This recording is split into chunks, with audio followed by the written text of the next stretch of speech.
नमस्कार दोस्तों, मैं एस्ट्रोलॉजर सुरेश कुमार दादिच। अपन इतने दिन द्वादश भावों का अलग अलग जानकारी प्राप्त कर रहे थे कि अलग अलग भावों में अलग अलग ग्रह का क्या प्रभाव होता है। सभी नौ ग्रह का जो प्रभाव है अलग अलग भावों में उनका क्या प्रभाव रहता है। अब आज अपन चर्चा करेंगे कुंडली के अंदर नवग्रह का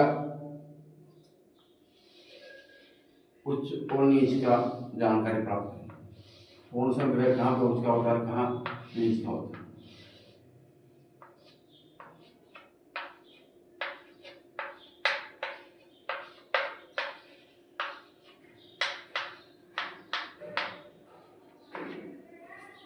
ये सूर्य मेष का हमेशा उच्च का होता है।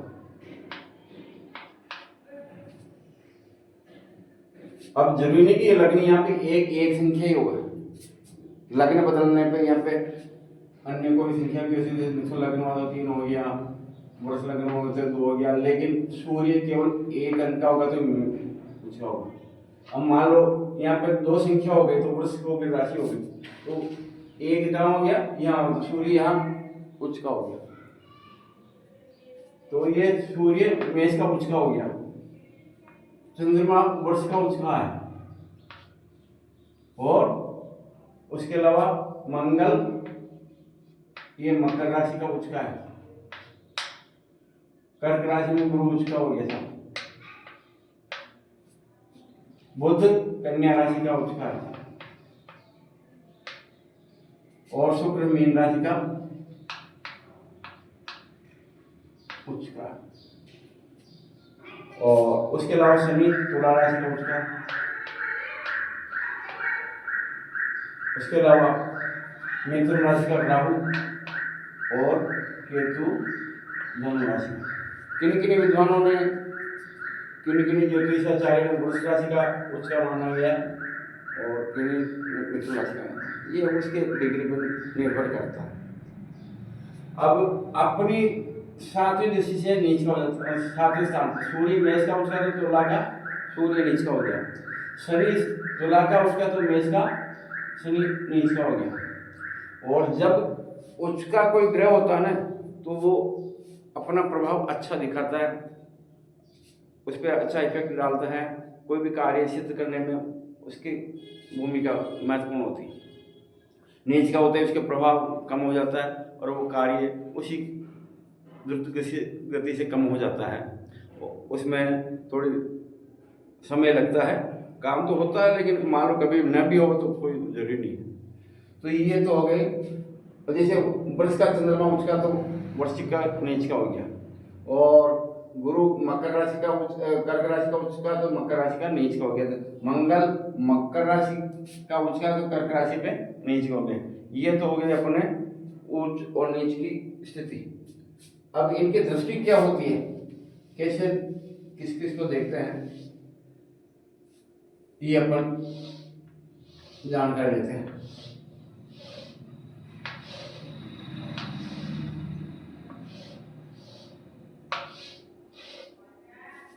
सूर्य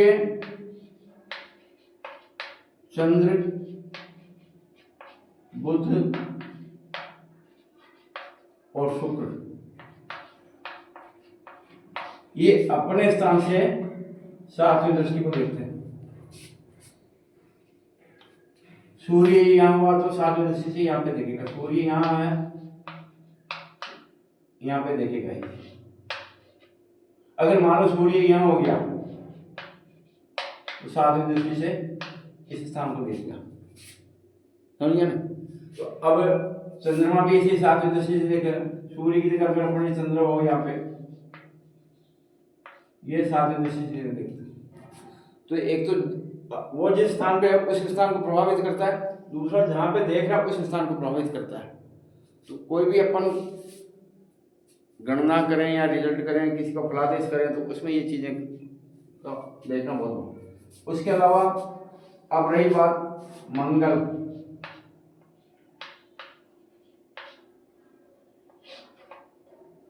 ये 4, 7 और 8वें भाव को देखता है, स्थान को देखता है, चौथे 7वें 8वें स्थान को।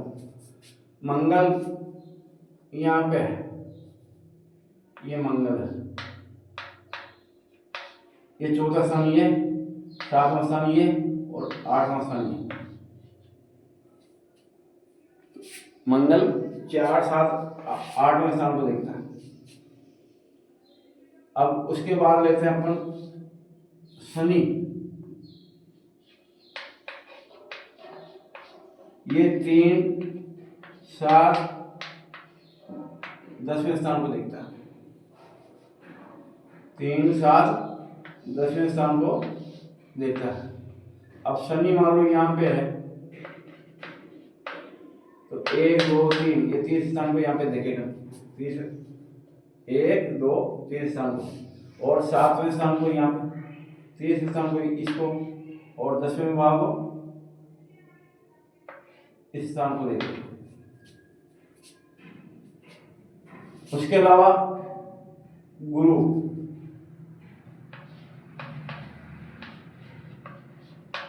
गुरु 5 7 और 9वें स्थान को देखता है।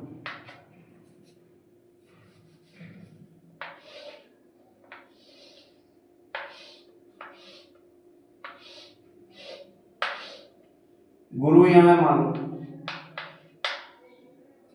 तो यहाँ से 5वें स्थान 1 2 3 4 और ये 5वें स्थान को इसको देखेगा सीधा, और 7वां स्थान ये हो गया तो इस स्थान को देखेगा, और 9वां स्थान इसको देखेगा। ये गुरु की दृष्टि होती है। अब इसी प्रकार राहु और केतु भी 5, ये दोनों भी 5 7 9वें भाव को, 9वें स्थान को देखता है। 5वीं दृष्टि 7वीं दृष्टि 9वीं दृष्टि से देखता है, उनको इफेक्ट करता है। तो उस हिसाब से अपने को फलादेश करना चाहिए।